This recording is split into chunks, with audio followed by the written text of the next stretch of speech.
Hey y'all, welcome back to another episode of The Score. My name is Callie Montague, your host, and I just got off the phone with a guy who you can call many different things and you would be correct. You can call him the head guy over at Mathews Land and Cattle out of Las Vegas, New Mexico. You can call him Karsten's dad. You can call him Kenna's husband. You can call him the 2018 Bob Feist Invitational champion. You can call him the Turquoise Circuit average and year-end champion, both of which he won with Cade Passig. You can call him whatever you want to, as long as it's nice, but I'm lucky enough to call him a friend. So when Chelsea handed me the reins to the podcast, she asked me who I wanted to talk to first, and without thinking, my answer was, well, Chris and Cade. And of course, life gets busy and had to get some other interviews knocked out first, but I finally slowed down long enough to get Chris on the phone. Cade will be next.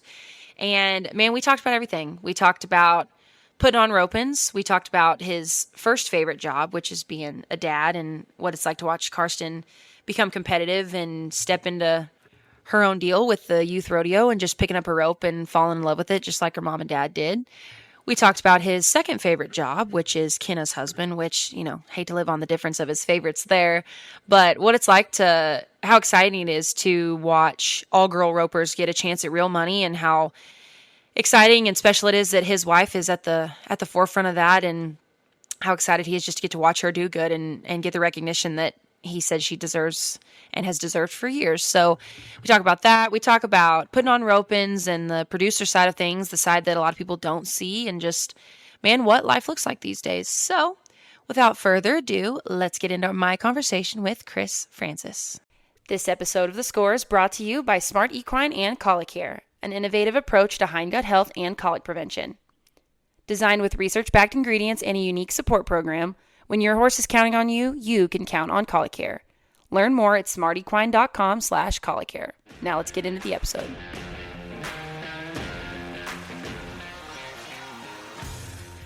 For those that either haven't been going to y'all's ropings or whatever, like don't know what you've been up to lately, just talk to me about what life looks like, what you've been doing. Because like a lot of people in our audience, I think, probably remember like 2018 BFI, which of course we'll get to that, but like what's life looked like here these last couple years? We've just been putting on ropings and working a lot, and to be totally honest, I haven't had really great horse, and so we haven't gone quite as much, and we've worked more, and I've gotten where I figured out I worked too good to rope. And then my little girl, Karsten, has started junior rodeo, so that takes up a lot of our time, and that's really the most important thing for us. For sure. And my wife is way better at that than I am, but yeah, it's pretty low key. Perfect. So we'll touch on all of it. We'll talk about rodeoing, producing ropings, and then obviously I'm assuming your favorite job, which is being a dad and a wife to your husband, to one of the best girl headers that's ever lived. So y'all went rodeoing over the 4th in the mountains, and I've never been out there. Like, I think maybe Dad went one time, but like, how'd it go? What's that like? Was that something y'all kind of always do? What was that like? No, we honestly, we haven't done it a lot. Several years ago, we went out there, and I used to go a lot when I was younger, and it was really big. We haven't gone in a while, and then this year we went, and we went to Prescott. We went to Pecos and Prescott, and then just came home and went out there, and they have like 8 rodeos in 4 days and have a couple jackpots, and it's a really fun deal, just pretty easy going, laid back. And everything's like 30 miles apart, so it's not like you're just killing yourself, and with $5 diesel, it's not bad. It's pretty fun little deal, and good place. I got a new horse, and a good place to go get some runs on him, and then at those jackpots, I took some green horses over there and got to ride them, and it wasn't as hardcore as some places would be, so it was good. It was fun. Y'all do any good? Not a lot. One a little bit, but not near enough. Yeah. Not enough to cover the diesel bill. Yeah, it was, I mean, and then like Kenna, she hasn't breakawayed a calf in 17 years, and she has a horse that you can breakaway on. So Harston called Cade and said, enter my mom all 4 days in the breakaway. And she went and she won several checks. And Really? we won a few checks at the jackpot and won a couple checks at the rodeo. And Kenna won at the jackpot and then won breakaway. And so it was all, I mean, you always want to win more, but it was all right. Yeah. Perfect. Man, a breakaway roper too. We're not gonna be able to get away from her. Yeah, she, everybody thought she's cracking out, but she's not. She's not. My kid made me do this. Don't make me do it again. Yeah. Perfect. So tell me about what a normal week looks like for you and your crew. So like, say you're getting ready for a roping, doesn't matter where it's at, but like what's a week look like for y'all? Are y'all roping every day? Are you breaking in steers? Like what's a week look like in your world right now? We really have, like, that's the greatest part of my job, I think, is there's not really a regular week. Like, it's from day to day, we never really know. So, yeah, like, we'll be breaking in steers. And, like, when we start breaking in steers, we like to try and knock out a set of 100. Okay. And so it depends on help. Like, if Kenna and Kirsty, if they're not busy, they can help us. And if they're busy, then they can come a little in the afternoon. It's just me and Cade all day. And then sometimes we get like Tegan Taylor and Nehemiah Mendoza. A couple of them guys, they come. And Big Country and Little Country have come a few times. And we get a little bit of help. And we break them in like every day, all day, till we get us a set broken. And if we have 2 or 3 sets, we try to knock it out. But like this week, today I tipped horns all day, and Cade had a water that was messed up at a ranch. A well was down. He was having to go check waters, and we have like 1,100 cows turned out, and then we have a little feedlot here where we keep all of our steers that we rope. And Oren has a dirt business, and he has all kinds of stuff going on. So we're just basically looking after the cattle and getting stuff ready to go to the roping. So like this week we leave Wednesday to go to Andrews. Right. And then our trucks we'll get there Wednesday, start setting up, be ready to receive the cattle Thursday, have everything set up, put on the roping.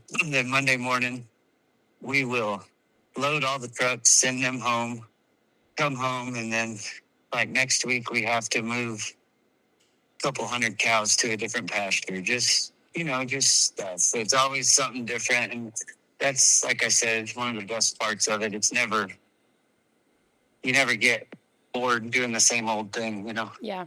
And I have some questions about like breaking in cattle and just like kind of what that looks like, especially right now with everything going on. So we'll get to that. I'm not ignoring that, I promise. But as far as like your career and just roping, was there a time that you would consider that you were rodeoing full time, or was it always like on the side of putting on the ropings? Yeah, no, it's always been. I mean, I've always, obviously now I'm getting past the point, but I always wanted to rodeo full time, but I never really, I don't know how to put it, I guess. I never really got the opportunity, I guess, and I never really took the steps to get there. Like, I felt like I wanted it, but I never tried it, never went full time ever. Yeah. And it's easy to say, yeah, I didn't have this, didn't have that, but at the end of the day, I just didn't do it. Yeah. And it's if you want it bad enough, you'll figure it out. And I've been very blessed to get to do what I've wanted to do and get to go. I really enjoy going to the big jackpots. Mm-hmm. I used to really like rodeoing, and I've got, man, these guys are so good. And I used to think I was good, but then I got around the guys that really were good. And like where I grew up, nobody really knew about like what they do like out there on the big deal. You know what I'm saying? Yeah. Like I always said if I could have got around good guys when I was young, maybe I could have gone somewhere, because I got pretty far doing it wrong for a long time. So I don't know, but yeah, I've never done it full time. Cool. Looking back, do you wish you would have, or you cool with how it went, or how it's gone so far, I guess? You know, yeah, I think I'm pretty cool with how it's been. And for the most part, I think that these guys get a lot of credit for their rope skills. Mm-hmm. Like the best guys, like people, I feel like the only people that argue this point with me are people who think they are one and are not. But I think there's 5 guys in every event, and then there's the rest of the world. Okay. And those 5 guys, those best guys, and they may change a little year to year, but the best guys to do it, not only are they good at roping, they're good at planning. Yeah. They're good at winning. They're good at losing. I mean, they understand the whole game, and you have to be so mentally tough and so calculated in everything that you do that I don't know that I was ever smart enough or mentally tough enough. Interesting. It's hard. It's hard to watch those guys go through that. Like, you can be on top of the world one day, and then the next day you don't catch 10 steers in a row. I mean, it's... Yeah, and you got guys like, I mean, like Caleb is to me is the best guy doing it, and he can rope Junior off his horse and coil his rope up and ride out, and you wouldn't know when he gets out the back of the arena what he did. I've told my little girl, if you set out the back of the arena and watch Trevor Brazil come out the back gate, any event, Mm-hmm. judging by his demeanor, you can't tell whether he was just 3-6 or roped his healer. You Right. have no idea, or set the world record in the calf or whatever. The very best guys are the best at controlling their emotions. Mm-hmm. And I'm terrible at controlling my emotions. Okay. Well, we see it all the time at Shell's Ropings. That's always, I mean, if you sit, like you said, at the back, like back there where me and Ridley are, if we ever have a camera, like, you want to watch a fun show, watch a short round and watch it not go somebody's way. Because very few people can just hold it in and get to the back, get off the premises, react how you want to at home, you know, whatever, but very few can wait that long, you know, so. Yeah, and I'm like, I'm not like, I don't throw a fit and whip my horse and yell at my wife and like, but like, if something goes bad, and like, I know sometimes, like, somebody will rope a leg and I'll like throw my head like, and people are like Caleb's told me before, stop acting like that. You look like a jerk. And I'm like, I swear to you 100%, it's not that they roped a leg. I feel like I messed the run up to make them rope a leg. Right. What did I do? Yes, that's where I'm coming from. I always feel like I'm roping with the best guy I can get there, and if they mess up, it's probably my fault. I probably did something wrong. You know, that I'm not disappointed in them, and I know sometimes people think I am, and I'm like I've told Cade 1,000 times, I'm like, dude, I promise I'm not like mad that you. Yeah. I've messed up way more than you. I promise that I'm not mad about that. I feel like if you mess up, I probably messed the steer up. You know, for sure. So that's what I mean about like I'm not very good at controlling my emotions, but like I'm learning a lot of these life lessons a little bit late in life, and my wife is so good. You never see her flustered. Like she's always even keel, and she's always on me about how I act. And Cade is younger than me and teaches me all the time about how to act, and I'm learning life lessons as I go, but I'm gonna be 100 before I figure it out. It's hard. I'm the same way because I'm like you. I probably have the highest numbered guy in the ropings that I'm entered in. And if they didn't rope it by 2 feet or they slip a leg or miss or whatever, like immediately I'm like, oh man, that was me. I don't know what I did, but as soon as I sit down and watch the video, I'm gonna hate myself because that was I either fed him back to him or didn't give him, like, whatever it may have been, you know. So it's it's infuriating to or you know, like at the when you're roping against the best guys, like Shotgun always used to tell us, me and Cade both, the best team wins. Yeah. This is team roping. At the end of the day, the best team wins. So I feel like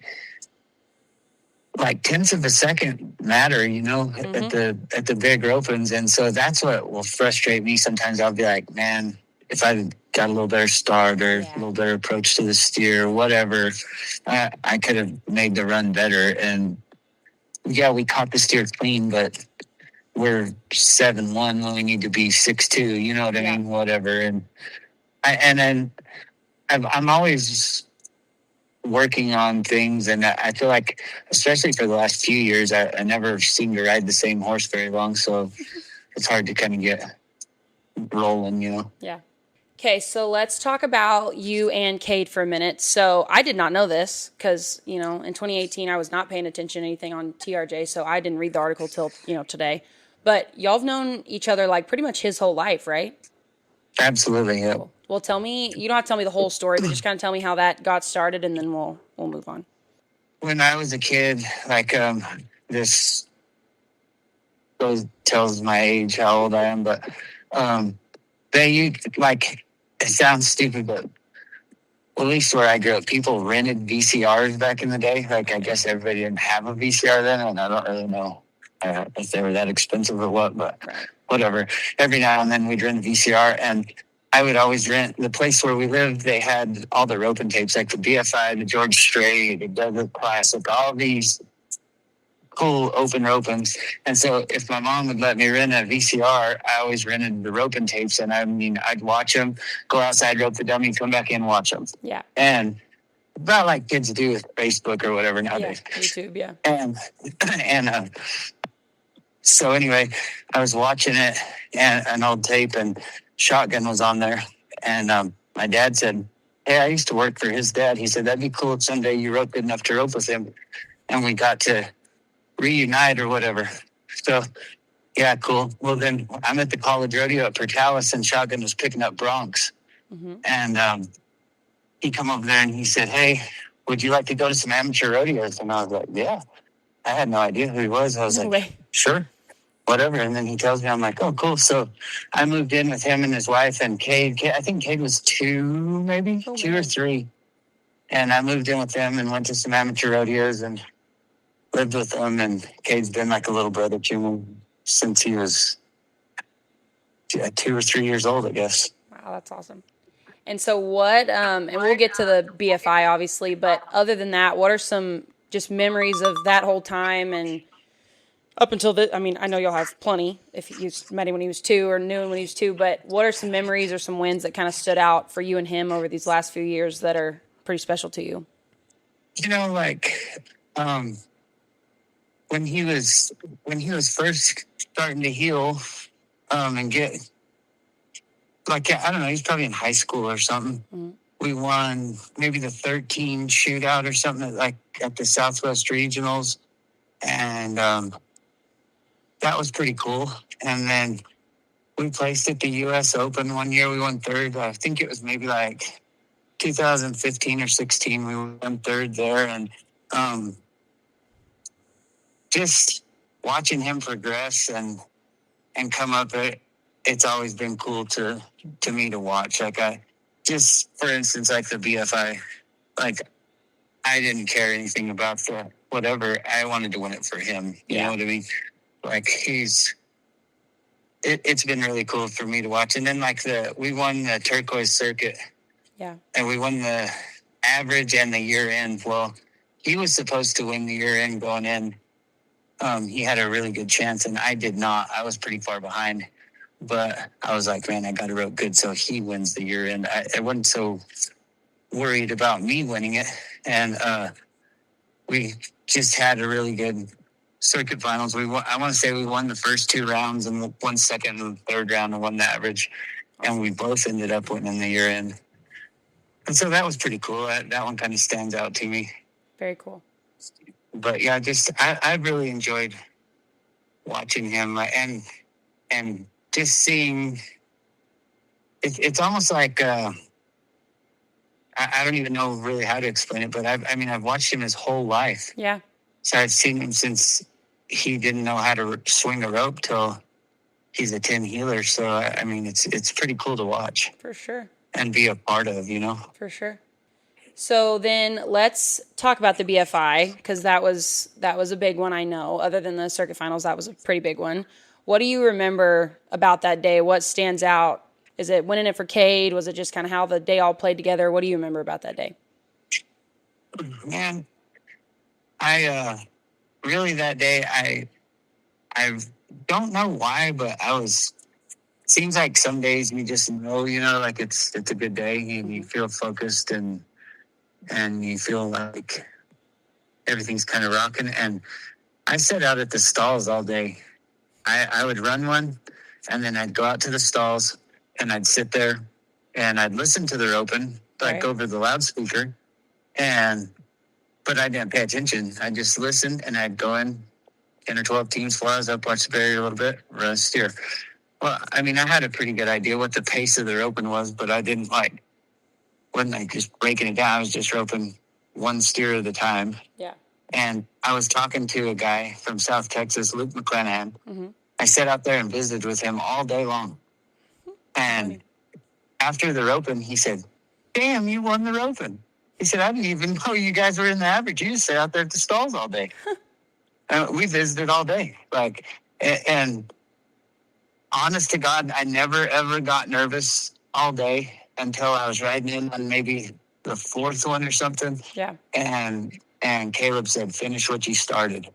Oh, man. And I went, uh-oh. Don't tell me stuff like that. Yeah. You can't tell me stuff like this. Yeah, but don't tell me that. No, but yeah, it was a really cool day. And I mean, everyone dreams of winning that. I mean, it was pretty neat. Very cool. And that was one of the last years they had it in Reno, too, so that makes it even cooler.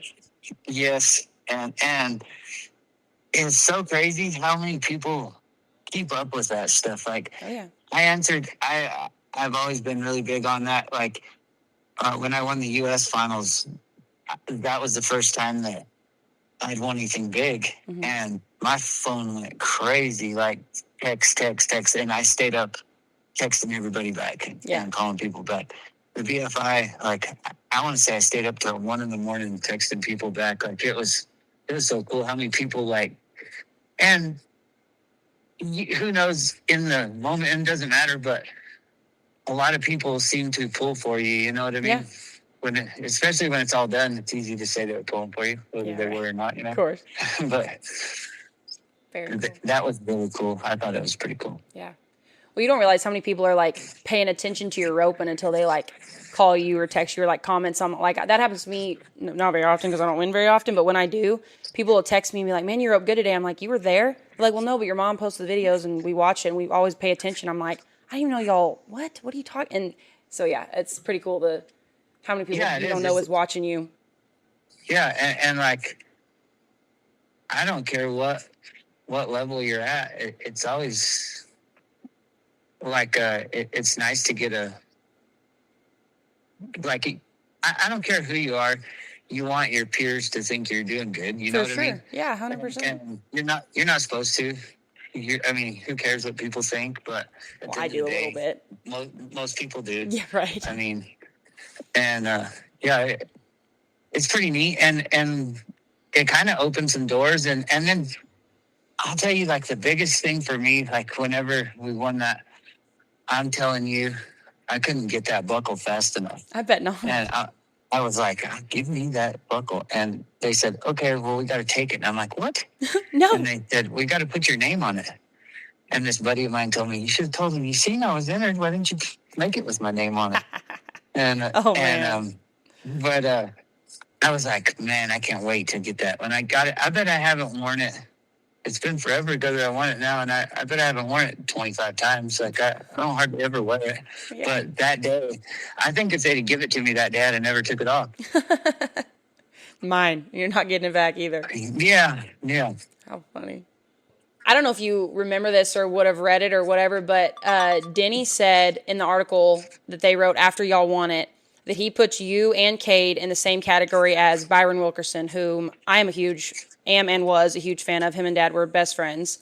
And so I read that and I was like, oh man, I've got to ask him, because the category I'm talking about is high level guys that haven't made the NFR, should have, but just like have the talent, could have if they wanted to, but just haven't.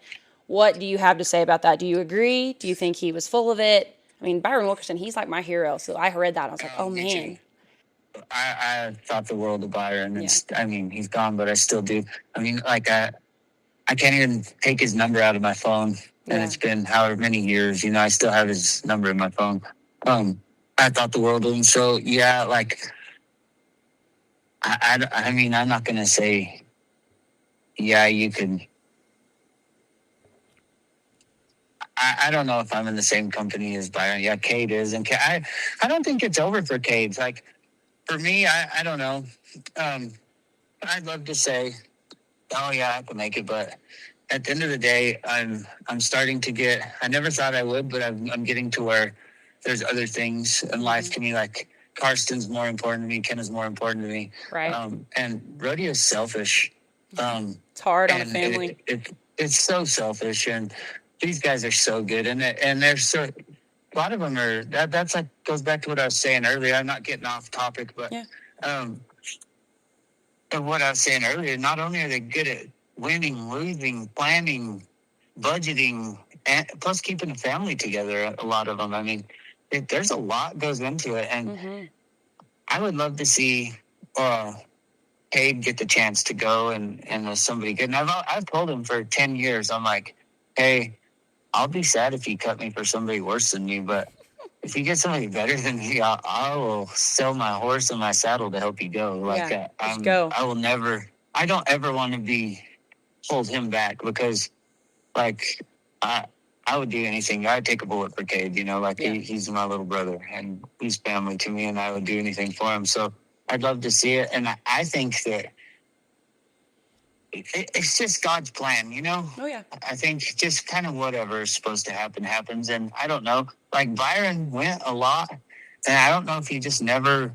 I know in his early days he was pretty wild, right? And maybe that's held him back. I don't know, but I think I told myself. I thought about this weekend up there at the mountains. One of my other heroes, Mark Simon, was there, and I was chewing my partner's butt a little bit, and I think I'm getting in the same category as Mark and Byron in that regard. Little mean. I don't know if I'll ever think of myself as roping as good as Byron. Yeah. Man, my favorite, and I was young, but so like you know this, but we used to live right there north of San Antonio, and so when the Rose Palace, when the Straight was still at the Rose Palace, I mean, Byron and man, I couldn't even tell you who they were, but he would bring his crew from Arizona, and I wish I was this age back then. You know what I mean? Like my dad was, I was probably, I mean, I couldn't even tell you 8, 9, 10, somewhere. It doesn't matter when it was, but I was younger, probably like Carson's age, honestly, and like did not realize how cool it was. These guys would just flood in for like the winter rodeos and the Straight and either camp at our house or right down the road from us. There was a place, it was Brother Feller's house, and they picked a house and they camped there for weeks. And like, I didn't realize how cool it was until I got older. I'm like, oh, he was like the man. Of course, he was my guy. He was for all I knew, he was my best friend, because you would have never known the difference. I was 9 years old and thought this guy was my best friend, and he's one of the best healers ever. And we have pictures, like we still have pictures of Byron in my house, in my parents' house. We have healing pictures. He's like, it's like me on my good calf horse, my dad on the black horse, and then Byron. And like, he's like that for us. So we used to like play Wii and till like all hours of the night. And it was just, I wish to God I was old enough to realize how cool it was, but I wasn't. I was 10 years old, so I had no idea. But and that's what kind of keeps me kind of trying too, is like Karsten doesn't have a clue how blessed and lucky she is. Like so many people are so good to her. Oh, I mean, Caleb has helped her a ton. Cade helps her all the time.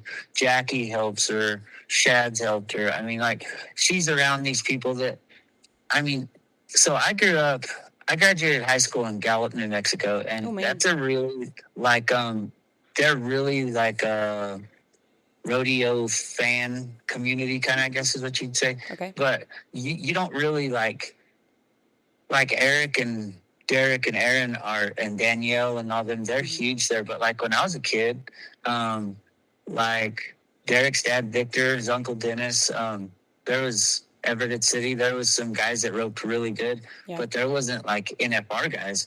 Right. So like when the NFR guys came around, you'd see lines of people to get their autograph. I'm sure. Like, and so coming from that, and like when I was a kid, I wanted their autograph. I mean, all the other kids at school were getting their autograph. I wanted their autograph. I thought that was too cool, you know? And for Karsten to be able to just call him on her little watch and talk to him. Yeah. I'm like, man, to me, that's so cool, you know? Oh, yeah. You have no idea how cool this is, kid. You will when you're an adult, but one day you're going to look back and go, holy moly. Yes, people. And like Sherry Serby helped her. Jana Bean helps her. I mean, just so many people are just like willing to help her and be nice to her. And she's just kind of a little urchin, you know? She just runs wild. She's respectful and stuff, but she kind of runs wild and just makes her own friends kind of. And like, it's kind of funny because some of the people that she befriends, I'm just kind of like, I wouldn't have seen that one coming, you know? Oh, yeah. But it's pretty neat. And that's what's I always want for her. Because I'm, like I said, I got a pretty long ways in my, and I'm not saying I'm done. Right. But I feel like I've come a pretty long ways doing it wrong. And so if I can get her in the right hands, you know, people teaching her the right stuff and not missing all the steps I did. Right. It should help. Mm-hmm. Yeah. And like my mom and dad did so much for me. They did everything for me. But like nobody where we grew up, they didn't know, hey, this is what you need to do to get good. Like, yeah, right. My dad, I think honestly, he thought it was cool, but I think he thought I'd probably cough it up. Yeah, like get tired of it. Deep down, I think he thought, yeah, this is fun for now, but he'll probably cough it up. Because, and thank God he did, but like he would tell me, put the rope down, go split some wood, or, you know, like, go work. Get some work done around. Yeah, get some work done. Put the damn rope down. Yeah. And they didn't realize, like, it was everything to me. I'm probably still to this day, I would say, and since I was a little kid watching those videos to this day, I bet I'm probably in the top few of fans of the sport. Yeah. Like I'm a student of the sport and a fan of the sport. I have a lot of respect for all the guys that do it good, and I like watching it. And people tell me all the time, like when we're putting on ropings, but I bet you hate it on the day of the 8, huh? Yeah. No, I love the 8. I love watching the 8 because those guys are pure. They're not there thinking that they're something that they're not. They're enjoying their day roping. Mm-hmm. Yep, putting their money in our deal. Yeah, and I try my best to. I worked for a guy one time, and I flagged for him. And a pretty wealthy man, he ran by the steer, and the steer was fine. It wasn't my steers, wasn't nothing. It was just, I was just flagging. Yeah. And it was a pretty high profile roping. And the guy, the producer, came to me and he said, that guy that ran by the steer, he was pulling all the way to the steer and he ran right by the steer, and the steer never changed pace. He stayed the same pace. The guy finally gets his horse pulled up. The steer just lopes on by him, and he misses. And he comes back. He said, hey, I got to have a rerun. I said, sir, I can't do it. I said, the steer was the same pace from the time you left the chute till the time you threw your rope after you passed him. I said, I was pretty proud of the steer for not stopping when you passed him. And I said, I'm sorry. If it's up to me, I can't. And he said, okay. So he went and asked the guy putting the roping on, and that guy came to me and he said, hey, this guy spends a lot of money with us. Would you be okay with us giving him a rerun? And I said, yes, sir. I said, I'm fine with it. You're the boss. I said, you do whatever you'd like. I said, but I just want to run one thing by you. And he said, what's that? I said, that guy's pretty wealthy. And he said, yeah. And I said, I understand he spends a lot of money with you. Right. I said, but what's a lot of money? I said, if he comes and drops 10,000 this weekend, if he's got 10 million in his account, you don't even notice it. But what about that guy over there with the old wore out 3-legged horse that he brought in here? And he brought his last $1,000 over here to this roping. Is that a lot of money? So I think the entry fee is the same for everybody, whether it's a lot to you or nothing to you. Yeah. Correct. So I really strive to treat our ropings like that. And Oren, my boss, he backs our play 100%, and he's the same. He wants it to be fair for everybody. Right. Well, and y'all are known for that, I would say, just as not only a fan of the sport, but also a participant of said sport. Y'all are known for being fair. Just, it doesn't matter who it is. When they back in the box, it's what's fair is fair, and it's fair for you versus the next guy versus the next 10 guys. It's all the same. So y'all have done a great job of that, I would say. We try to. For sure. And I tell people, I tell my friends a lot too, like, your friends will say, hey man, good job this weekend. And I tell people that come up that I don't really know that good, they'll come up and say, hey, you guys did a great job putting the roping on. I always tell them, thank you very much, but I expect you to tell me if you think I'm not. Right. And I had a man call me the other day. He wasn't a fan. I put a cutoff time in the 8 roping. Yeah. And he called me and he said, we had 650 teams in the 8 roping. Oh, man. So I did my due diligence. I bet I asked 28 ropers, what do you think about a cutoff time? And they all said, absolutely. And I'm like, okay, because I want the clientele to be happy. For sure. And so I asked everybody said, yes. Well, this one man called me the other day and he said, I hate that you did that. And I said, okay, tell me why. And he said, you took 50 teams to the short round with 650 teams entered in the open. I said, yes, sir. He said, you paid 22 monies. I said, yes, sir. Right. He said, a 16 on one run did not take you out of the money. And I said, you know what? That's a valid point. Yeah. And I said, you know what? So I said, honest to God, I don't feel like the 16 eliminated very many teams. So the next time we have a big one like that, I'm willing to try it. Yeah. Without. Yeah. And see what people like better and see how much time did it really save. Like I want it to be efficient, but I also want it to be customer based. For sure. Got to keep them coming back.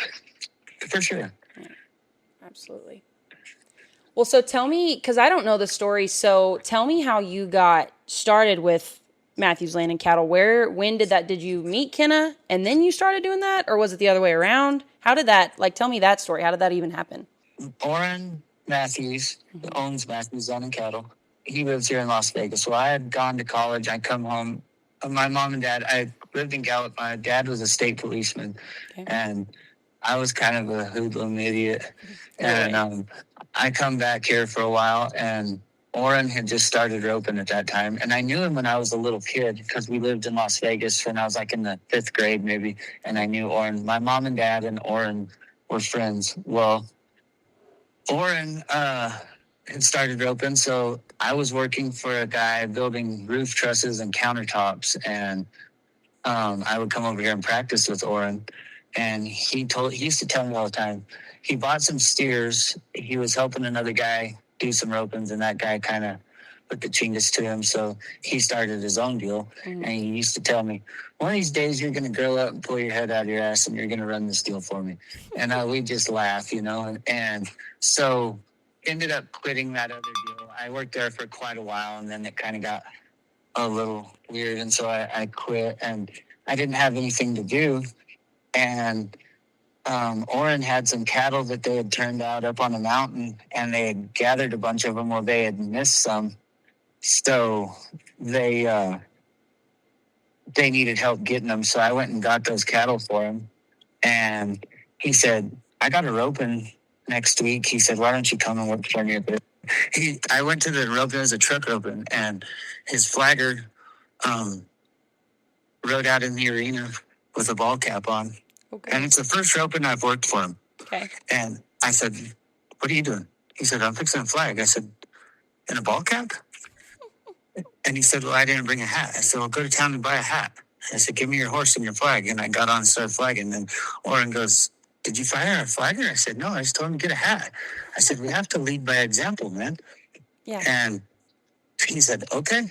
And I could tell he was kind of like, don't come in here changing everything, Right, but, right. He backed me in, and we went on, and Kenna was going to college here. She was going to nursing school, and it all kind of happened weird because I didn't have anything to do, and a buddy of mine, Ruben Gonzalez, had talked to Tyler Magnus, and Ruben was working for Tyler, and he said, hey, Tyler will hire you. Come over here and ride some horses and rope. And he'll have you ride some head horses. And I assume I was probably going to be the low man on the totem pole, just lope horses maybe or something. I don't know exactly, but it was like, I was like, this to me at this point in my life, I'm like, hey, that's what I got to do. Right. Like, yeah. Grind it out. How can I not take that job? Well, at the very same time, Oren offered me a job. He said, come on full time. And I was like, wow. And Kenna was in nursing school. And I was like, man, I don't want to drive off and leave her. So I said, I'm going to try it. Yeah. So I had a couple of head horses that were just okay. And so I sold them so that I wouldn't get a wild hair and somebody call me and want to go to some rodeos and me take off and screw my job up. Okay. So I bought a heel horse, a crippled heel horse. And I said, I'm going to learn how to heel. And we had a head horse for Kenna, and we had a 2-year-old, and I had a heel horse. And then we had a bunch of traders. And I hung out for a whole year. I didn't go jackpot, didn't go rodeo, and I just worked for Oren. And I was the only one here. We didn't have any help. So like I did me, Oren, and Kenna did all the feedlot stuff, the breaking in the steers, the everything. And I had a bunch of traders, and I started kind of wanting to head a little bit. And I came outside one day, and I had 14 horses, more horses than I had ever had in my life. And I was like, every single one of these horses suck. I hate riding every one of them. So I told Kenna, we're going to sell all these and buy 2 decent ones. Okay. And I started like heading again a little bit and had to work my way back in, get partners and the whole deal. And we just started putting on the ropings. Well, then Nick Griggs and Oren put on a World Series together in Amarillo. Okay. And we did that. And then we did steers for Jerry Tully's World Series ropings. Okay. And I would go and sit at the back and sort steers. And everywhere we sent, and Oren just kind of really, he threw me the reins and said, here you go. And like, I made some mistakes right off the bat. Like, I listened to everybody, and like everybody would be like, man, people rope them too full. Well, I was like, man, I need to get these cattle a little lighter. Yeah. So I pull them off feed and then send the day before or 2 days before maybe, and then send them to Mormon Lake. Well, like they needed to be stronger when they go on the trailer for 8 hours, right? I mean, like, just stupid stuff, that learning curve. And Oren would just let me learn it. Like he'd say, whatever you want to do, however you want to work it. And he let me learn. And I've worked every spot. I've worked on the shoot crew for Troy Shelley and Kenny Zamora when I was a kid. And like, I've worked every spot at the roping except announcing. I don't announce, and I don't really want to. But, I just, and Kenna came in and she started doing the secretarian. And then, so we started doing, and that's the cool thing, like something that you're passionate about. Like we've been to so many ropings. Like I always, still to this day, it's hard for me to turn it off. Like when I go to a roping, I'm like, why don't they do this? Or why don't they do that? But I always see things. I'm like, hey, I'm going to try that. That might work. Yeah. Or don't ever try that. That will not work, And so we just kind of did that. Well, we started recognizing that we needed a male announcer. Okay. We had Oren's daughter. She was in college at the time, and she announced, and she did a good job. But it wasn't like her passion. She did it because we needed help. Right. And so, and Kenna announced some, and Kenna's sister announced, and Kirsty can announce. They're all good. But we recognize, like, man, to be a professional event, we need a male announcer. Well, we had a few guys that we used, and like I had a few goals when I started putting on ropings. Like I always wanted to have a roping and have Archie Kinney announce because he was the guy when I was a kid. Right. So Archie announced some ropings, and one day Cade said, "I want to try that," and he flagged for a while, and then he started announcing, and I mean, he is really, really good. Oh, yeah. And now we've got Hayden Powell. Same. I've known Hayden his whole life, and I've always told people, if I had Cade and Hayden and nobody else, I could do the roping. You'd be fine, like, yeah. Do anything. And like Hayden and the girls are the same. Kenna and Kirsty are the exact same. Like they can do any spot you want them to do. Yeah. They can announce, they can run the chute, they can flag, they can do whatever, sort the cattle. They're all so good. But Hayden and Cade have gotten to be such good announcers that it's pretty cool. Oh yeah. I laugh. One of y'all's, I don't remember which roping it was this year, maybe January, maybe something. I had the wild hair to stick a video camera up there and mic them up while they were announcing like the 8 or the 7 show round. And it's like 20 minutes long and you get about halfway through it. And I was just laughing so hard I had to turn it off. I'm like, I can't. Just with them two being in the same room on mics together, it was just, it's too funny. Yeah. But yeah, it's good. And the thing that I really like, I kind of pride our Mathews Land and Cattle on is like, it's not like some goofball announcing that doesn't know the lingo. You know what I mean? 100%. Those guys rope good. Yeah. They get it. That's what they live for. For sure. And our flaggers, all of our flaggers rope really good. Yep. And so they're not some goofball that you wonder if he even knows what he's doing. You know, I feel like we try to have good people in every spot, you know.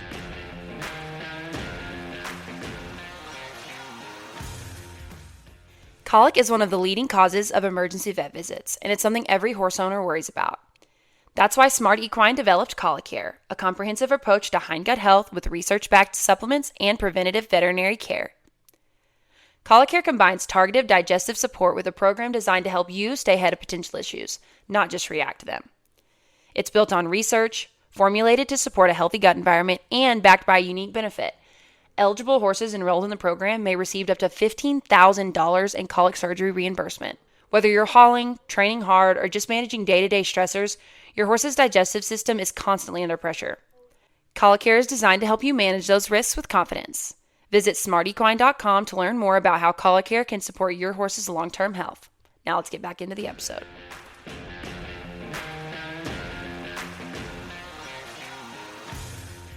Sure. Yeah, that was going to be one of mine. I'm glad you brought that up because that's something I think y'all are for sure known for is having everybody in y'all's team knows the production and the rope and just inside and out. I mean, there's not one person on that whole crew that isn't like that. So you can tell the difference when you go to one that is like that and when you go to one that's not like that.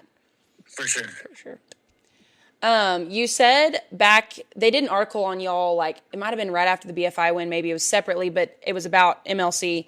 And you said you learned a lot about people putting on rope-ins. Would you say that you have learned more about people in 8 years or more about something else in the last 8 years? I've learned a lot about myself in the last 8 years. Okay. I've learned, I have learned a lot about people. But like I said earlier, like Kenna and Cade are both so even keel.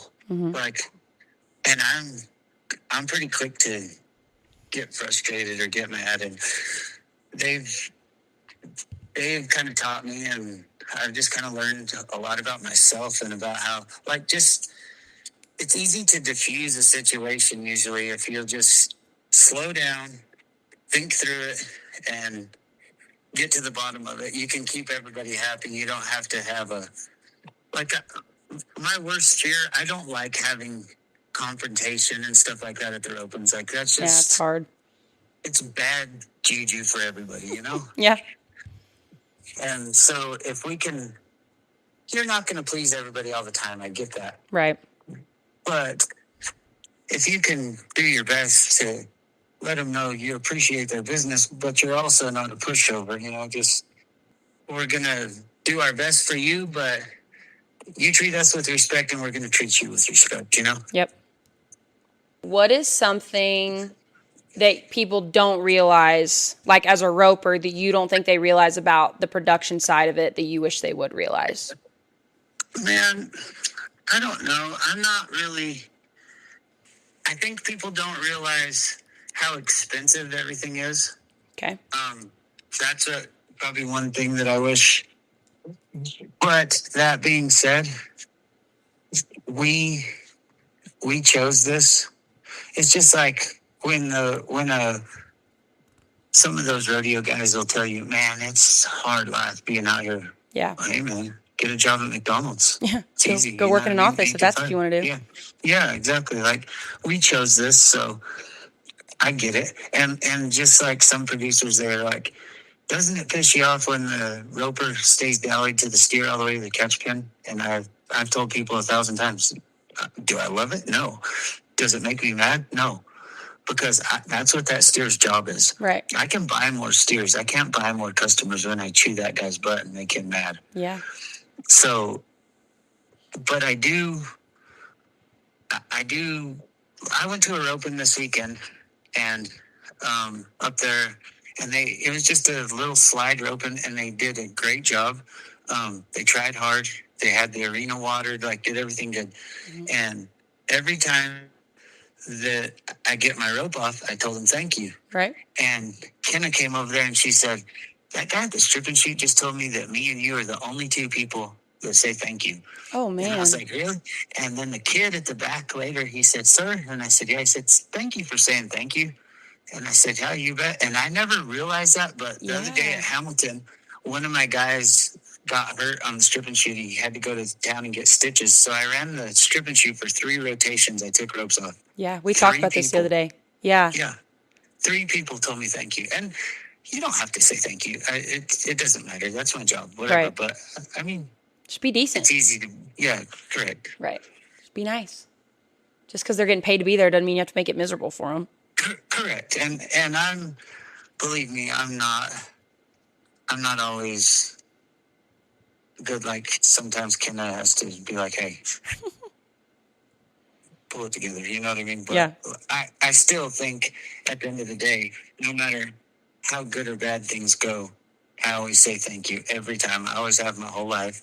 And I feel like I wish ropers would be more courteous to one another, really. Not so much to us, the producers, but think about just your fellow man, period. I mean, like... Sounds silly, but it's a true story. Yeah, don't tie your horse on top of this guy's horse. Right. I mean, don't lope in front of that guy that's warming up. I mean, just have some manners. I mean, is basically it, you know? Yeah. How funny. Yeah, you don't realize how... not ill-mannered, because that's a kind of blunt way to say it, but the lack of manners, maybe we should say, when you've got that many people in one place with horses involved and emotions are involved and there's money involved, can be a storm pretty quickly. For sure, and it's not just roping; it's just the world we live in, and that's what, like I tell my flaggers and all of our people, like if you chew on my flagger, I'm probably going to come and find you and find out what happened and be like, hey man, please don't talk to my guys like that. Right. But if you chew on my girls in the office, I'm probably going to freak out. Yeah. Like that's not cool to me. Yeah, that's not cool to me. But the world we live in is just kind of gotten that way, and it, like I said, we chose that job, and so we live with the repercussions. But at the end of the day, it's really a pretty cool way to be. Like, I like the people. As a whole, I love it. My little girl runs around at the ropings. Cade's little boy runs around.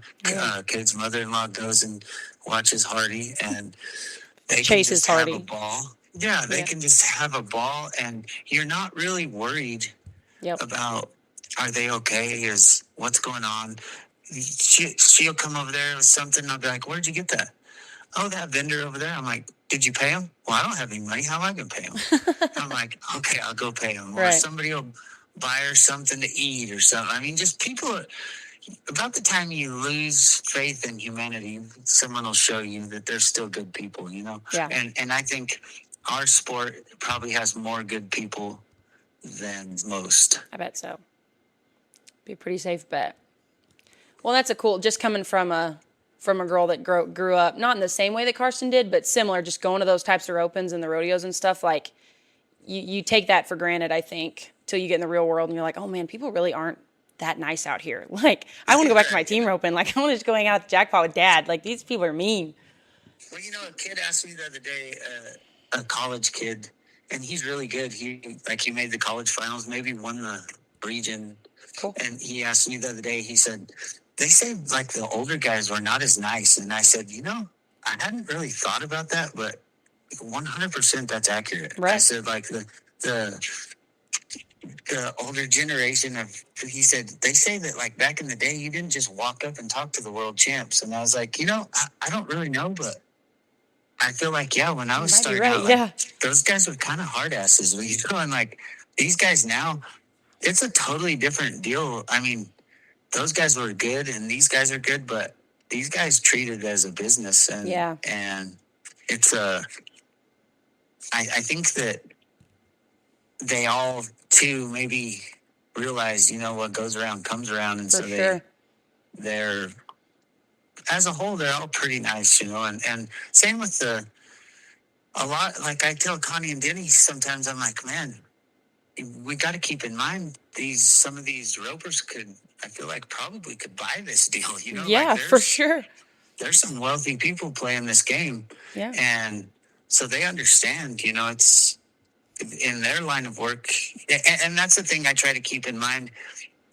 You want to be like, this guy's a 3. What does he know? Right. Well, yeah, he might not be a big fish in my world. Yeah, but he's in somebody's. In his world, he probably is, Right. And I'm probably a pissant to him, and he doesn't treat me like that. So there's no reason for me to treat him like that. For sure. Well, that's even like talking about like, and not a lot of the guys that are going right now are doing this, but the ones that do have to stay home, like, what are you going to do if you were a hard ass like that to everybody, and then you've got to go home and you're fixing to have your only way of income is either training outside horses or put on clinics, and all people know about you is that you were mean or hard to approach or can't learn from them. Like, so I think you're right. I think so many more guys now are realizing like, man, I don't think that's a smart play being that way. You might have to go back across that bridge. Yeah, what if you have to go home? And what if this dream does end at some point? It unfortunately does end for everybody. So what are you going to do then? And all these low number guys know about you is that you're mean and hard to be around and hard on your whatever that may be, So I think it seems like a lot more guys these days maybe play that a little better. It sure seems that way to me. And maybe I'm wrong, but it seems like that to me. Maybe so. I think that as a whole, and that's what I tell people. Like I probably good enough then and probably don't rope good enough now, but I'm kind of stuck in between. I was like, I'm older than all these guys and younger than all the guys right before, Right. So I kind of know a lot of them, and I've learned a lot from both sides too, though. I mean, like Mark Simon has given me a lot of talks, and then just like at Tucson, I was driving home and Caleb chewed my butt pretty good for kind of being a whiner, Yeah. Like he's like, suck it up, dude. He's like, you're got more to live for than he said. If roping is that hard on you, then quit. He's like, it ain't that deep. Your little girl looks up to you, and you're gonna have her watch you whining about it. He's like, if it's that bad, quit. And I was like, that hit me pretty hard, I was like, yeah. And you're right. Like your true friends tell you what you need to hear, not always what you want to hear. Right. And that's a lot of times that's kind of for me. Like she'll tell me like, hey, like one day we went to some rodeos and I was like, and she said, get in or get out. Yeah. She's like, you won't win being half in. Like either decide you want, whatever. And I walked off, and then I'm like, she's right, Yeah. I've been half-assing this and wondering why it doesn't work. Right. Wonder why you can't get anything put together. Yeah, and it's honestly, I feel like Cade is so good about like when we do get to go, like he's like, we're gonna win our share. It's fine. Yeah. And we always do. We always win our share. Yep. And to me, when it doesn't go good, I'm like a cause and effect person. Like if it didn't go good, there's a reason. Right. Let's fix that reason. And Cade's like, well, sometimes it just doesn't go your way. That's just life. And I'm like, no, it's not. But thank God that my partner and my best friend, roping wise, is like family wise, is Cade, and my best friend and my wife is Kenna. And thank God they're not wired like me, because we'd all be y'all kill each other. Line, Oh, yeah. For sure. Well, I'm the kind of person that like, I have to put it in my head. It's similar to you, where like if I didn't need it, somebody else needed it worse than me. But sometimes that's hard to swallow. You're like, no, I did need it, and then you just got to Yeah, put for your sure. like, no, that's somebody else's day. Somebody else drew better, wrote better, whatever, got out better, whatever the deal may be. So it's hard. That's hard when you think you need it and someone else just straight up outdoes you. That's 90% of the time what it was. It's hard to swallow Yeah, it sometimes. for sure. And there's, you want to think, man, I've worked hard at it. Well, most of us think we're working hard at it. Right. But like I said, there's 5 guys in the world, and they didn't just get lucky. Oh yeah. No, it's no such thing. Clay Tran's not lucky. Yeah. Caleb Driggers is not lucky. You know, I mean, like, those guys are not lucky. They're good, and they've worked hard, and they've put a lot into it, and you get out of it what you put into it. And I feel like, yeah, there's days where you're like, really? I got beat by that guy? You're like, Right. man, I feel like I did pretty good. And you're like, dang. But at the end of the day, everybody's going to win their share. And especially Blaine Lineweaver told me one time, and I've never forgot this, because I've never really had no money or nothing like that. I always tell people, if there's one thing I'm good at, it's being broke. I can get through the world with nothing. Yeah. But Blaine Lineweaver told me one time, he said, it's hard to beat the guy that won't quit showing up. And I feel heck of a line. I'm kind of that guy. Like, I've showed up for a long time, you know? Yeah. Every once in a while, you catch those guys sleeping, maybe. So let's talk cattle for a little bit. I know we kind of already touched on it, but tell me, and I know you've probably talked about it before, but has the border situation that we're kind of dealing with right now, has that affected y'all's program at all? I know y'all raise a lot of your own, but like, has that affected y'all's deal at all? Sure, yeah, it has. We were buying, I don't know, a couple, 3 loads, maybe 3 or 4 loads a year, maybe, and then we raised most of ours. But we were buying. I told Oren, for a long time, Oren and I both were like, "You're stupid. It's just because it has an M on it doesn't mean it's different." Right. But the more I was around them and learned, they are different. Yeah. I feel like they're a different breed of animal, and they rope different, they last different, everything. And so I told Oren, if we're going to be putting money into something, why put it into a native? Let's put it into a Mexican. So we were kind of doing that, and then it closed. So it didn't cripple us by no means, because we still have a lot of natives, and then have a lot of places like to get, if we need another load or two, we have people that we deal with to get those, you know. Right. So it hasn't like crippled us by no means, but yes, it has changed things a little bit. For sure. Would you say that the inbrand situation, just the border situation in general, has affected, like, outside of y'all's program, do you think it's, like, affected team numbers? Do you think it's affected, like, where do you think the most effect, other than to the guy that is only using inbrands, where do you think it's affected the most? I think it's probably affected the rodeos the most. Yeah. And not only the team roping, the steer roping and the bulldogging. I mean, they're like, we can kind of rope a native better than a steer roper can, or a bulldogger can bulldog them. I mean, so that's going to be the hardest thing, probably. Right. Yeah, team ropers would rather have Mexicans at the rodeos, but if they don't get them, oh well, they're going to still be okay. But the bulldoggers and steer ropers, I think, are going to really feel it the worst, probably. Yeah. Yeah, for sure.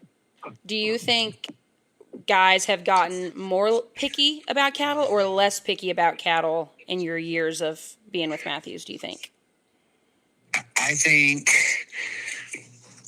it's gotten, people kind of maybe got a little more picky, but they've, I think they realize if you're trying. Yeah. I think if the contractor's trying, they're fine with the situation. Right. And people understand that they're hard to get, and the whole deal. So if you're trying to do a good job, I think people are fine with it. But I think if you just use it as a crutch, that there's cattle are hard to get, I think then people are like, whatever. Read through that a little bit. Yeah. Yeah. Perfect. And the cattle do have to last longer now than they did. Right. Because they're so expensive. But I mean, and they're hard to get. You don't see them as much advertised right now as you were. They're pretty natives are pretty hard to get right now. Right.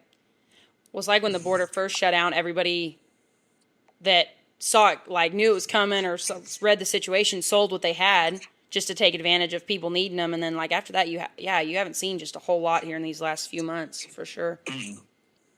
All right. Last thing, which I'm going to take a guess is your favorite thing we're going to talk about. And I'll make it quick, I promise. Let's talk about your girls, whom you were the husband and father to. So there are a huge number of people, myself included, Jake Barnes and I have had this conversation, and there's countless others, who would argue, if not go to battle, for the fact that your wife is one of the best, if not the best, girl header that walks this earth or has ever done it ever. I'm assuming you agree with that. I would agree with that. Okay. Yes, I'm her number one fan, so I'm glad we're on the same boat. Anyway, tell me about what it's like to be married to somebody who is that competitive in her own right. It's really awesome because she's known forever. Yeah. How good she is, and for the rest of the world now to know it. That's what I just want her to. I don't even know how to really put it, but I want her to get credit she deserves. You know what I mean? And people don't even realize like how good she rides and how awesome she is with a horse. Like I've learned so much. My weakest point is scoring. I've always had heck in the box. And she is so good with one in the box. And sometimes we'll be practicing and she'll be like, hey, do this. And I'll get frustrated, but I know she's right every time. Right. So I'm like, okay. And I listen, but she's taught me so much about horses and riding. And like my little girl has the same thing Kenna has. Like you can ride a horse this week at Andrews and Kenna can watch it go. And then 2 weeks from now, you can tell Kenna I sold that horse and not tell her where it went. Right. And we can be in California at a jackpot and somebody ride by and she'll be like, that's that horse Callie rode at Andrews. Oh, how funny. I could have rode your horse the day before and they put a different saddle on it and I don't even know what horse it is. Right. Like Kenna does not forget a horse and Karsten is the same. She's got that. So hopefully Karsten got more of Kenna than she got of me. Let's hope. That'd be good. Everybody would win, I think, if that's the case. So, but yes, it's awesome having, and she, like you said, she's so competitive. Oh man. But that being said, like I told you earlier, she's the one that has to be like, okay, chill out. Right. Sometimes you don't win. You know what I mean? Like I'm Not like the the end of the 8-year-old world. of the family. Yeah. Yeah. Somehow you're the 8-year-old. You have an 8-year-old daughter. That's funny. What is something that you think you've helped? I know what she's helped you with, but what is something you help her with or something you kind of have to remind her with her game sometimes? I don't really know. Like, I guess if there's anything that I ever have to remind her of, I tell her to use her horse and not try, like, because I feel like if there's any one thing like that, like you say, like, did I ever remind her? She reminds me stuff, but the only one thing is she'll try to be like 0.001 on the barrier every time. I'm like, hey, be 0.2 off of it and go be 8 and win the open. Right. But I feel like the one thing that both of us have is we might rope you off your horse on the first one, but if we get to the short round, like a chance to win money, we're going to come through. Yeah, we're going to come through. And I always know that about her. Like, no matter what, when she gets to the short round, I'm counting money. Yeah. Game over. If her guy, if flag gets dropped, it's game over. For sure. Do you get nervous for her when she's in high pressure deals like that? Oh my God, so nervous. I bet so. Does she get nervous? She doesn't strike me as a nervous person. No, she doesn't get nervous. And like, she won second or third in the 15 finale one year with Joel Bach. Mm-hmm. I checked her cinch and her ladder goes 15 times before she rode in the box. Like, I'm just like, she's like, get away from me, freak. Yeah. She's like, go away. I got it. I promise. I videoed, and you can hear the run, but I videoed the wall. And I'm not a very good videoer anyway, but right. I was so nervous I videoed the wall. Like I get both times when she's won the women's deal at Fort Worth. I was so nervous. Yeah. Yes, I get way more nervous for her than I do for me. That's hilarious. That doesn't shock me at all. With this whole conversation we've had, that doesn't shock me that you're the one that gets a little nervy. Oh, yeah. That's funny. So, yeah, speaking of that, which it's changed names 100 times, but just recently named the PWR, like, how cool is it, in your opinion, to watch her and Whitney, and the opportunities are going to be there still when Karsten gets there, but these all-girl teams getting a rope for money like that, I mean, that hasn't always been the case. So how is that to get to watch her? Oh, man, it's so cool because I don't know.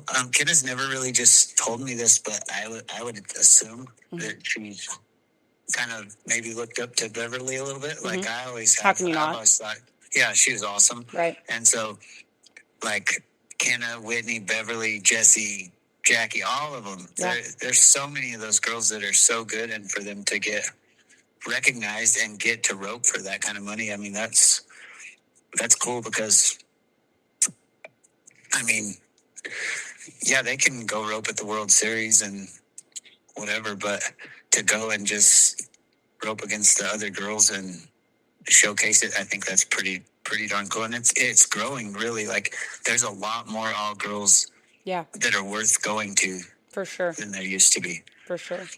And like when I was a kid, I always knew who Beverly was and who Tammy West was. Oh yeah. And they were the ones, and now there's 10 of those. Several of them, yeah. Yeah, for sure. Yeah, and I would have to say those two paved the way, probably. I mean, I would argue that. I would agree, for sure.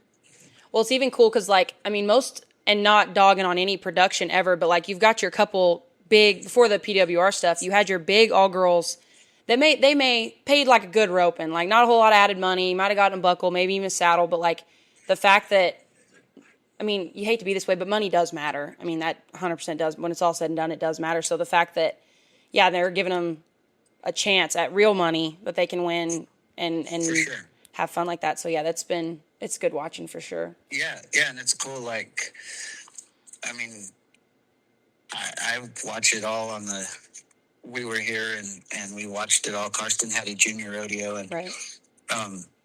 Kirsty made it to the third round or something. So we watched her, and then we were watching Kenna, and then me and Jane, Kenna's mom, and Karsten were in the motel in Hereford watching it, and we're like, we were trying to watch it live feed. Well, they didn't have it live feed. They didn't have the short round live feed. So Kenna's aunt went, and she was FaceTiming us, but it looked like you were videoing it with a potato. Right, like it was terrible in there.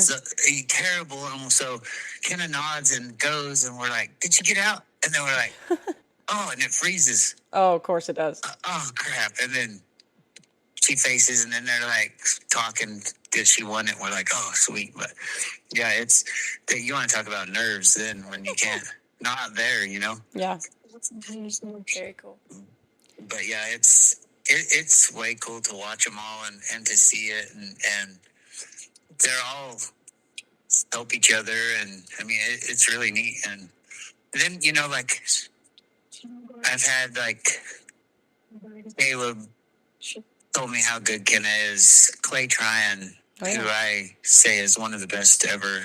Jake Barnes, absolutely one of the best ever. They've told me how good Kenna is. Shake Harrell called me one day and told me how good Kenna rides a head horse. And I mean, that's just pretty cool, you know? Yeah.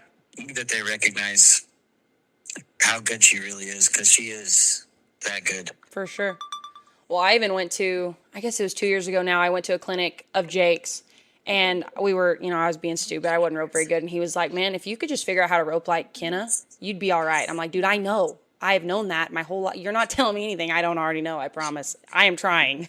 He just laughed. He was like, I'm just telling you, all you girls. It was me and Paige and Palin were there too. I guess Palin was healing, but me and Paige were standing there. And he was like, if you two could figure out how to do it like her, I think y'all will be all right. And we're like, all due respect, sir, we know that. Like, we see her every weekend. I promise we know that's what we're shooting for. So they're not just saying it to y'all. That's the standard for sure. Yeah, and it was, like I was telling you earlier, she hadn't run a calf in 17 years. That's crazy. And literally, like, one day, a guy sent me some horses that they said you could break away on. Mm-hmm. So Kenna got on one and Kirsty got on the other.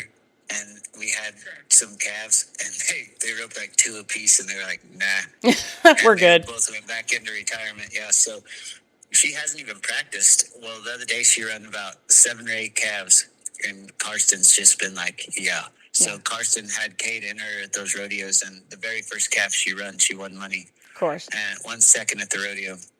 And all those girls are like, I didn't know she could rope calves.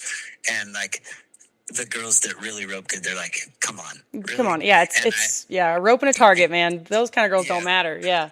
Yeah, and I told him the last calf I remember her running for money before she quit, she was 1.9. So she knows. Yeah, she's not stupid. Yeah, right. It's, if anything, it's easier because then that's when that runs over. You don't have to cross your hands or try to help your guy. You don't do anything. You just stop your horse. Yeah. All right, Dad. Let's talk about your girl, and we'll be done, okay? So how has watching her, because, we've all watched her since she was little, but now she's like a hand and a competitor and maybe got to run one on a gray horse. We'll talk about that here in a second. But how has that been to watch her kind of come into that? I know she's young. Of course, she's got plenty of years ahead of her, but how's it been so far, and how's it feel to watch her grow up like that? It's the coolest thing in the world to me, and, like, it kills me. Like, this weekend we're putting on her open. Kenna's going to her High Plains finals, and I'm staying at their open, and I feel like a real dirtbag. But I feel like one of us kind of has to be there, and we probably don't, but we do.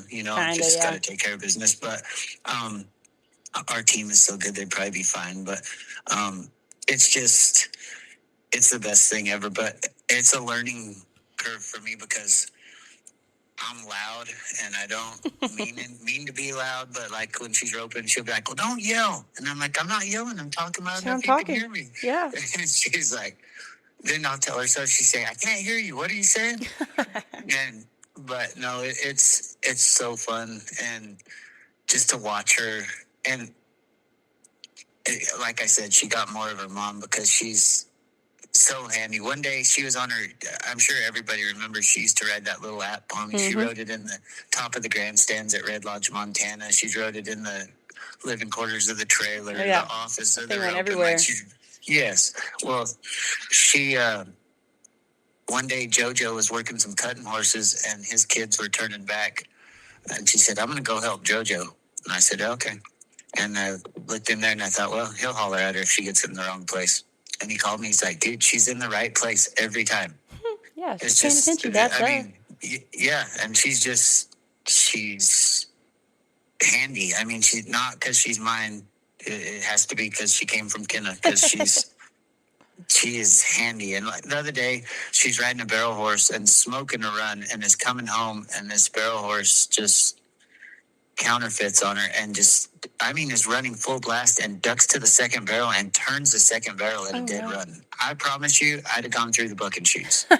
Well, she rode her out and was like, what was that about? Like, she just never phased her. She is, yes, she's so handy. And there again, there's lots of good kids. I'm not saying she's different than any other kid. I'm partial because she's mine, but there's a lot of good kids. But I've never seen a human so much like this. And there again, I don't know all people as good as I know her, but JoJo's good horse Bull that he rode for so long. If you practiced on that horse, you thought he was pretty darn good. Mm-hmm. But when you put $1 up, you were like, oh my God, this is a way different horse. Like, he was so good. Karsten, practicing, she tries hard, but you're like, yeah, she's doing pretty good. And then you go to the rodeo and she'll be like, get out of the way, I need to swing my rope, Dad. And she's in the box. Like, she's focused. Kids on it. Mm-hmm. She is very competitive. Oh, that's funny. I can't imagine where she gets that from. I think that comes from both of you. Yeah, I'm sure. But it's so fun, and it makes me smile every day. Like, she's just watching her grow. It just seems like the other day she was a baby, and now she's 8 years old and can do about anything she wants, you know? Living her life. And I tell her all the time, I'm like, I don't care if you don't want to rope or don't want to run barrels, or if you want to play tennis, that's what we'll do. I don't care. Whatever you want to do is what we'll do. Yeah. She eats it up. Oh, yeah. And she can tell you who ropes with who in the PRCA. She watches every rodeo. She can tell you who ropes with who. She can tell you every barrel racer, probably their horse's name. Probably. Every breakaway roper. I mean, she pays attention. Oh, yeah. I love it. She has her favorites. Like, she's a diehard Caleb Driggers fan, a diehard Shad Mayfield fan, a diehard Jackie Crawford fan. Those are 3 pretty good ones. She's got good taste. Those are her people. Yeah. And if you tell somebody that there's somebody better, she'll fight you. No, I wouldn't. She scares me. She's tougher than I am, I promise you. Every time I walk up, I'm like, hi. And she just looks at me. She's like, sup? I'm like, oh man, you're cooler than me and you're 8 years old. Like, I don't know how to take that. I was cool too one day. I used to be cool like you, kid. Don't forget that. Yeah. She's funny. Like Ridley's dad, Monroe. Oh yeah. Him and I have been a jillion miles together, and I don't know why, but him and Karsten just pick at each other. One day I walk in the office, and they both have their belts off, whipping each other hard with their belts. And he's like, she's going to be my friend before this is done. I'm like, so you're thinking whip her into submission? Huh? Yeah, what are you going to do? Beat her into being your friend there, bud? Yeah, she's like kind of a turd to him, so we're always on her, hey, be nice to Monroe. I am. We're like, no, you're really that's not. mean, yeah. But yeah, how funny. It's the coolest thing I've ever done in life, for sure. Yeah, that's awesome. Well, coming from a self-proclaimed daddy's girl, because I was that from birth, and I turned 26 in, I don't even know how many, 8 days, and I'm still that way. If anything, worse now than I was when I was little. And everything I've learned, good or bad, came from Dad. Like, I love my mother, but I'm his clone, to say the least. So, what is something that you hope she learns? She may not know how important it is now, but what is something you hope she learns that sticks with her? Like, I have the thing, if you ask me, what is something you learned from Frank? Dude, I could go all day, but I have the one thing that I'm like, man, this right here. Whether it's roping or about life in general, doesn't matter. What is that you hope she takes away and carries into her adult life that she learned from you? I don't know. I don't really know. I want her to be a good person and know that God is guiding your steps. I want her to always know that. And I don't know. There's so much I want to teach her and want her to know, and I want her to learn from Kenna more than she learns from me, because I feel like like I said earlier, I feel like I'm the kid in the whole deal. But I don't know what's the one thing I want her to learn. Like, I feel like the one thing that she is that I've kind of made her is she's pretty blunt, and she's pretty tough. Yeah, I'd say. And I like that. Like, I don't care if you don't like what I have to say, if I mean it. You know what I mean? Yeah. Like, I'm not going to be just mean for no reason. Jerk. Yeah. Yeah. I'm not going to just come up to you and tell you your shirt's ugly, but I might to some people. But if it's true, I'm not, I will. Yeah, I'm not going to just sugarcoat it, and that's how she is. She's pretty black is black and white is white, and I love that about her. And like, she's 8 years old and she's never had a soda. Oh wow! And you can't make her drink a soda. She doesn't. She's like, man, I don't want one. And like, she doesn't eat candy. She's just, and so Ken always says if she ever gets in trouble, it's going to be on her own accord. Like, she's not easily influenced. Right. So I love that, that she's strong and hard-headed, yeah. Yeah, she's everywhere she goes. If she's got a pack with her, she's at the front of it. I would say, she is the leader of the squad. No matter if that's one kid or 50 of them, they are following her. Yeah. She usually, and she's getting better about not. We try to tell her you can't always be the leader. Oh, I don't know about all that, Dad. Sometimes you gotta play what they want to play or whatever. Yeah. But like her and Josh Patton's little boy have been best buddies since they were tiny. Yeah. And it's really cool for me to watch them, and then to watch Hardy, Cade's boy. That's cool because like Karsten was so easy as a little bitty baby. Like when she started walking, he'd be like, "Hey, stand over there, don't move," and she'd stand over there and not move. Not because she was. I think it's difference between girls and boys. Like Hardy is rambunctious, man. Like you might look up and he might be on top of the truck. Oh yeah, he's everywhere. And it's funny. It cracks me up. I love it. And Karsten was like way more. I guess that's what I told Kirsty's mom the other day. I said, I think it's got to be the difference between girls and boys. And she said, yeah, I think so. It's pretty neat to watch both of them grow up and the whole deal. And Little too. Little's a lot the same. Little's pretty wild little guy. Right. Just got a redheaded girl dragging him around everywhere. Yeah, that's right. Yeah. That's what me and Josh always laugh. Maybe when they go to college, we'll just have to buy one house. There you go. Yeah, just make them share. Maybe they'll let each other share. Yeah. Them two will probably be best friends until they turn 25 and like, man, we probably ought to date. And then they're going to go on about their lives. That's sometimes how it goes. Yeah, maybe. I don't know. Who knows? That's funny. But it's cool that I love everything about it. Like there's not one thing about, I tell people all the time, like you don't know love until you see your child for the first time.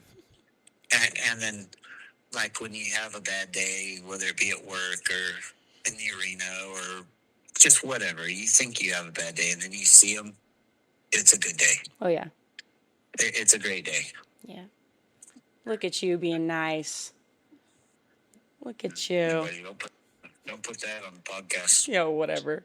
All these people are going to think you're sweet, and then they're going to start asking for reruns more than they already do. Yeah, I'll just tell them to go talk to her. Oh, man, no. I'm telling you, they're not tough enough to do that. They'll get their feelings hurt. She'd be like, why'd you let your horse run by? Oh, yeah. It's funny because she's hardcore in some aspects, but then, like, the most soft-hearted person in the world in some aspects, she loves animals. I mean, any animals, she loves them. Yeah, we rescued a kitten the other day at the junior rodeo, and it's been traveling around with us. Oh, no. Because it didn't have a mom, so we had to rescue it. Do you also have the bunny from Andrews from the last time I was there? Of course. Oh, yeah. Good. Yeah, thank you to JoJo Lamont for that. Shout out JoJo for the bunny. Yeah. Good work. That's funny. Yeah, we have a rabbit and a cat, and we have like a traveling circus. Funny farm, yeah.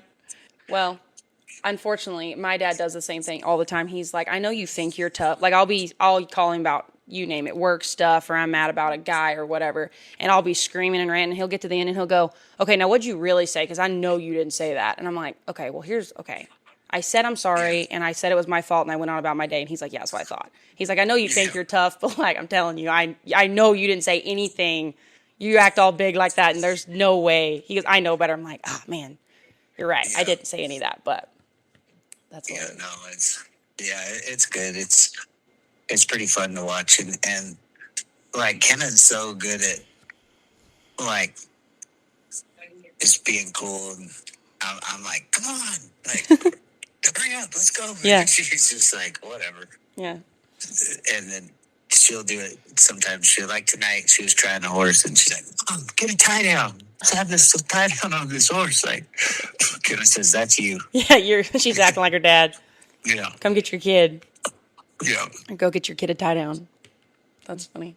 My second to last question is, she ran one on Yahtzee the other day. It's been a couple weeks ago now, I guess, about a month. How, and I know Caleb's your hero, and so I'm sure that was a pretty special day. Tell me how cool that was and how it how excited she was to get to do that. Oh yeah, Maddie sent Yahtzee for her to ride, and she's breakaway. We're letting her dally with the breakaway, and she's caught pretty good on him. He does so good for her, and she was pretty stoked, and she loves it. Yahtzee, he's in heaven now. He just cruises that little girl up there beside the steer, and she ropes him. It's pretty fun to watch. It's way cool. I love it. All right, sir. Last question. So, all the life you've lived, all the cool stories, as it stands right now, what would you say is your definition of success at this point in your life? Like, what is success to you right now? Success for me right now is my family, my wife, my daughter, my mom and dad, Oren, Shotgun, Kirsty, Cade. That's my sister. That's my family. If Jane, if all my family is taken care of and happy, I'm happy. I love to rope, and I've always loved to rope, but if you told me tomorrow I could never run another steer and I was going to get to watch Kenna and Karsten and Cade and Hardy and Kirsty and everybody rope, I'd be fine with that too. Yeah. Like, it's just being a good dad and husband, I think, would be success to me. Like the roping producer, I really try hard at that, and I want to do a good job at my job. But at the end of the day, it's a job, and this is my life, my wife and my daughter and me. I feel like I always tell Kenna it's her and I against the world, you know? Oh, yeah. I mean, I feel like it's been like that. We've been together 20 years, and I feel like it's always been her and I against the world, and we can usually figure it out. You know, we've never ever had a fight. We bicker every once in a while, but we've never ever had a fight, and we've always make it through. And I feel like God's always given us the horses we need for that spot in our career. And we may buy one for her and it works for me, or buy one for me and it works for her. Yeah. And same, I just want to do the same with Karsten. Just try to be attentive, and when the right one comes along, get him for her, and just, I want her to have a good life, you know? That, I guess that's success to me, is if Karsten has a good life and Kenna has a good life, I'm happy. Perfect. Pretty good answer there, Dad. If they have a smile on their face, I'm good. Perfect.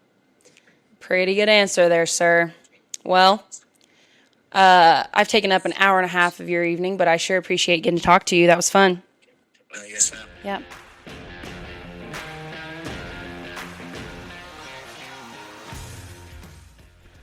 Alrighty, y'all. That does it for another episode of The Score. I hope everybody enjoyed Chris and I's conversation. I know I sure enjoyed getting to talk to him, which this conversation actually didn't happen until pretty late in the evening for reasons that will shock no one. They roped first, and then Karsten got on some barrel horses, and he was helping her with that and girl dadding it up. And if you've made it this far in the episode, you know that he would have it no other way. So I'm glad I got to steal him away for just a minute to talk life, talk team rope, and just talk it out for a little bit. Thanks again goes out to Smart Equine and Colic for sponsoring my conversation with Chris Francis. If you're looking to take a proactive approach to your horse's digestive health, check out Colicare at smartequine.com. Thanks again for listening. We will catch you at the next one. Bye, y'all.